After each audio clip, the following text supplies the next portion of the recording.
The United States is a country that needs an enemy. The US has been at war for 226 out of 240 years since 1776. The United States internationally oscillates between friend and foe, allied and indifference, but always, with perhaps the exception of Israel, always puts its own interests firmly before anything else. In the past 50 years, it has seen the nation abandon the governments of South Vietnam, the Shah of Iran dying in exile, and the abandonment of Afghanistan twice. The switching of friend to foe of Manuel Noriega, the Mujahideen of Afghanistan that would later become the Taliban, Saddam Hussein, and Colonel Muammar Gaddafi have all gone from friend to foe and then back again. I think Henry Kissinger's warning that to be an enemy of the US is dangerous, but to be a friend is fatal vis-a-vis the current conflict in Eastern Europe. And it would give the leadership of that country with the current regime pause. But it seems as though they have not learned the lessons of American history.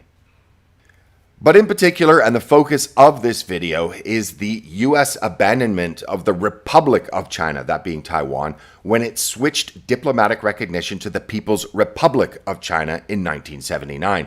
While Russia has been seen as a strategic enemy since the founding of the Soviet Union, back in the 1970s, China was seen as a kind of wedge that could be used to break up the communist world. And at the time, it was not taken to be anywhere close to being a near-peer threat. It was also during the opening of China that in 1973, in order to secure trade with the United States, that Mao Zedong proposed gifting 10 million women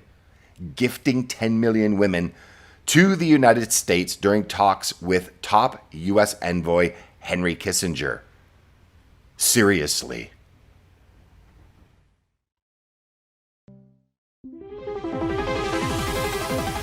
Hi everyone, just to let you know, I have some old favorites as well as new t-shirt designs on sale right now. Link to find them is in the description, and would like to thank you in advance, as it really does help the channel, as for years now, content like this has been put into an algorithmic black hole, as well as being demonetized. So thanks again, as well as I'm pretty sure you'll find something you will like. While Russia has been seen as America's most sinister adversary for decades, it's only been in the last decade or so that Washington has designated China as a threat to America and its freedoms.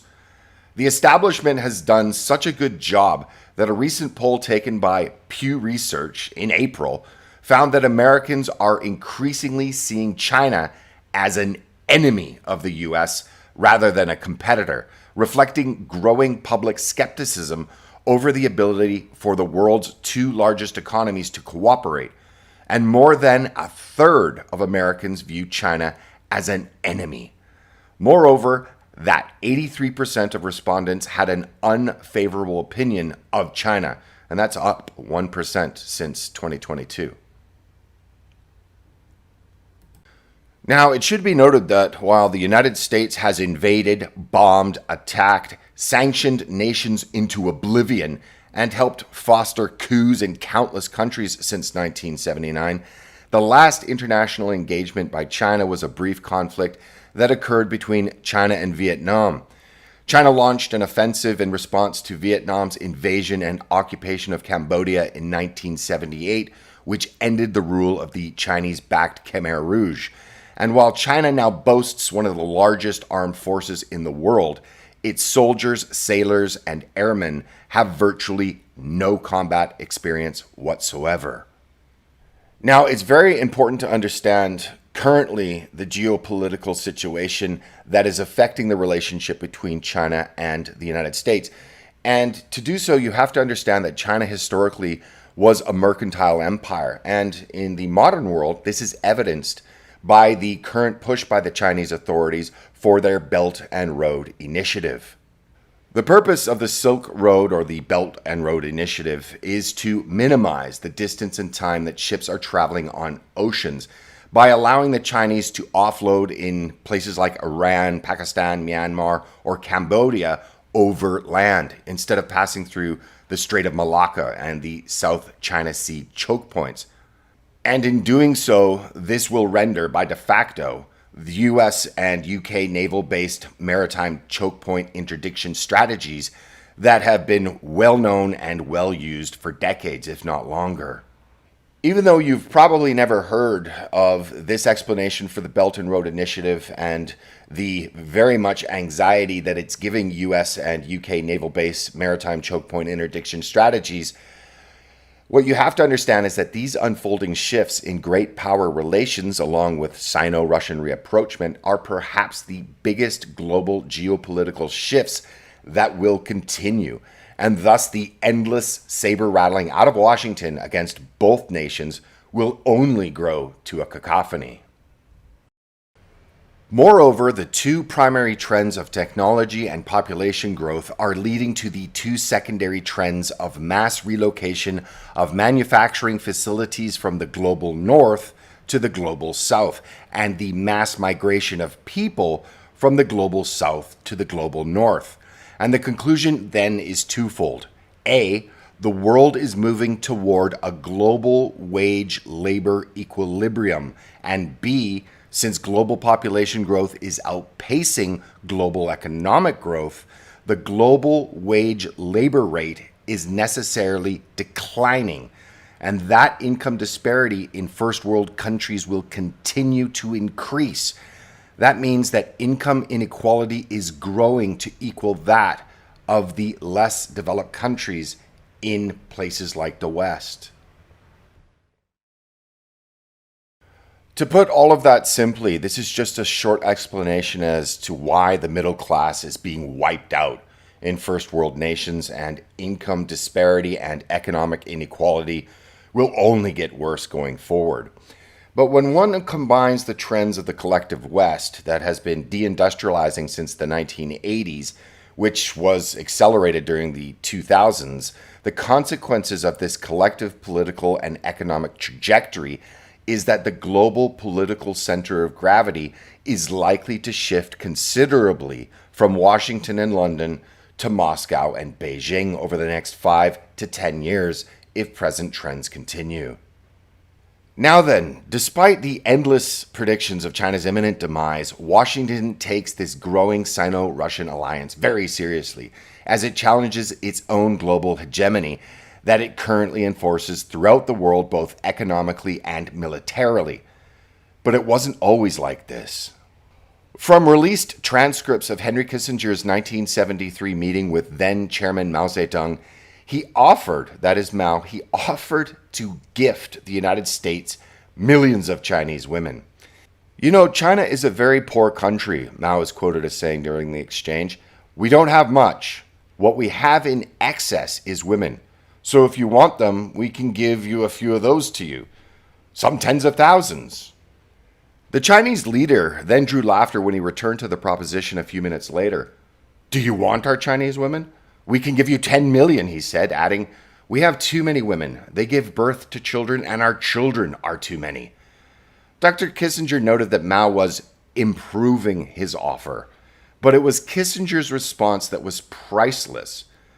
This is a novel proposition. We'll have to study it. Dr. Kissinger, who was President Richard Nixon's national security advisor at the time, reminded Mao that the U.S. had no quotas or tariffs on Chinese women, drawing laughter from both of the individuals. When Mao continued on the subject later on, he was a little bit reticent when he continued, by doing so, we can let them, that being China allowing Chinese women into America, we can let them flood into your country with disaster and therefore impair your interests. In our country, we have too many women, and they have their own way of doing things. Now, to be fair, there are those that believe that this offer wasn't serious, as in Chinese culture, sometimes unpleasant information is implied through jokes or wordplay.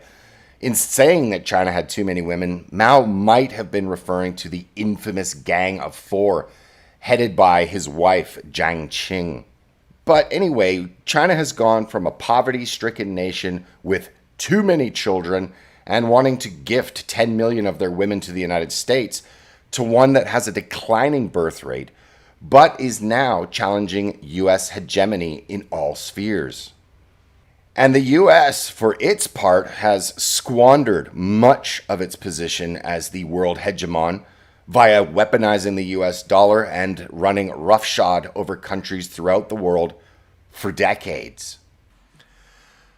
Now, in conclusion, and as a thought exercise, it would be interesting if such an offer was made in 2025 with the incoming Trump administration, because for all intents and purposes, the United States under Joe Biden had completely given up control of its borders, and the country no longer resembles anything like a nation as much as it does a business. But given currently that the vast majority of irregular immigration into the United States is that of young fighting age men rather than women, I think it'd be very safe to say, or bet in fact, that most American women would not appreciate the sudden arrival of 10 million Chinese women of childbearing years. And then they would probably demand that the big, beautiful border that Donald Trump had suggested in his first administration would be built post-haste. But that's just a hunch, though. So thank you very much for watching. If you liked this video, please check to see that you are still subscribed. Also, if you'd like to help the channel, it'd be very much appreciated, as it's been not only shadow banned, but for many years demonetized. Ways to do so are in the description. Also, check out the t-shirts, hats, and other merchandise that was displayed at the beginning of this video. Link is also in the description. I'd also suggest they'd make great Christmas gifts. So again, thank you very much, and I'll see you in the next video. Bye for now.